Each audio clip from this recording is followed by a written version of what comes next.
నియోజకవర్గాలు చూసినాం. కానీ బీఆర్ఎస్ పార్టీకి దిక్కుచిగా నిలబడది ఎవరా అంటే అచ్చంపేట కార్యకర్తలు. కానీ ఏదో నాయకుడు పోయిండు, కానీ నాయకుడు కాదు మాకు కావాల్సింది పార్టీ అని చెప్పి ఎన్ని కష్టాలు పెట్టినా, ఎన్ని కేసులు పెట్టినా, పొద్దున్న లేస్తే కందనూరుకి వెళ్ళి ఫోన్లు రావాలి, నాకు అచ్చంపేటకి వెళ్ళి ఫోన్లు వస్తాయి. ఎన్ని కేసులు పెట్టినా కేసుకు చివరికి జైలుకు పోతాం, కానీ మా లక్ష్యం ఒకటే, కేసీఆర్ ముఖ్యమంత్రి కావాలని సంకల్పంతో పనిచేస్తున్నారు.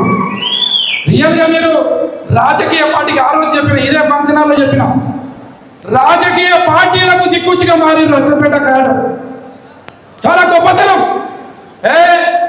పార్టీ ఓడిపోయింది కదా, అందులో పోయి మళ్ళొస్తామని కొంతమంది కార్యకర్తలు, కానీ మీరు అట్లా అనుకోలేదు.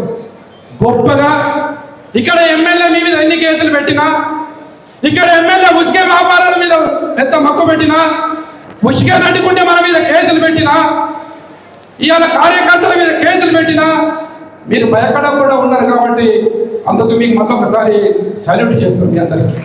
వాట్సాప్ కార్యకర్తలు కష్టాల్లో ఉన్నప్పుడు ఉన్నారు సరే, కార్యకర్తలు పదవులు వచ్చినప్పుడు వస్తుంటారు పోతున్నారు. కానీ ఇవాళ మన కష్టాల్లో ఉన్న మీ అందరు ఇక్కడ ఉన్నారు చూడండి. నేను మీ గ్రామంలో ఎవరెవరైతే ఈ 5 సంవత్సరాలు పార్టీలో ఉన్నారో వాళ్ళందరి పేర్లు నేను రాసి పెట్టుకున్నాను.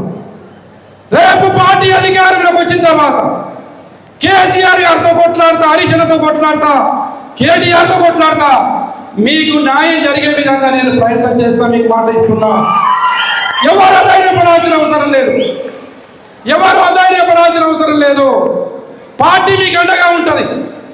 ఇలాగ రియల్గా మీరు బీఆర్ఎస్ పార్టీకి మీరు ఆత్మబంధువులు, కుటుంబ సభ్యుల్లాగా మీరు ఇంత గొప్పగా మీరు ఇలాగ ఇన్ఛార్జ్ లేడు. నేను ఒక మెసేజ్ పెడితే ఇంత గొప్పగా వచ్చి చూడు, ఏమిచ్చి తీసుకుంటాం మీకు రుణం చెప్పండి? ఏమిచ్చి తీసుకోగలుగుతాం మీ రుణాన్ని? ఏమిచ్చినా మీ రుణాన్ని తీసుకోవాలి పోలే. కానీ గతంలో మేము చేసినటువంటి తప్పు, ఎమ్మెల్యేగా ఉండి మేము కాన్స్టిట్యూన్సీ డెవలప్మెంట్ మీద దృష్టి పెట్టినాం, కానీ కార్యకర్త మీద దృష్టి పెట్టలేకపోయినాం. బరాబర్ ఇలా బరాబర్ చెప్తున్నా, రేపు పార్టీ అధికారంలోకి వచ్చినాక మీ మీదనే దృష్టి పెడతాం, మీ మీదనే, మీ పురోగతికే మేము ప్రాధాన్యత ఇస్తాం. మీరు ఎవరు భయపడాల్సిన అవసరం లేదు. కేసీఆర్ గారు తెలంగాణ రాష్ట్రం వచ్చినాక మొదటగా ఈ తెలంగాణ ఉన్న సమస్యల మీద దృష్టి పెట్టిండు. సమస్యలు అయిపోయినాయి, మేము ఎందుకు ఓడిపోయినామో మాకు తెలిసింది. మా తప్పు మేము తెలుసుకున్నాం, మళ్ళీ తప్పు జరగనీయం. మీకు మాట ఇస్తున్నా, ఇవాళ పార్టీ కష్టాల్లో ఉన్నప్పుడు ఎవరైతే కార్యకర్తలు ఉన్నారో వాళ్ళే ప్రధాన పాత్ర పోషిస్తారు. మనకి ఎక్కడి నుంచో ఎమ్మెల్యే అవసరం లేదు, మీ దాంట్లోకి వెళ్ళి ఒక ఎమ్మెల్యే చేసే బాధ్యత నేను తీసుకుంటా.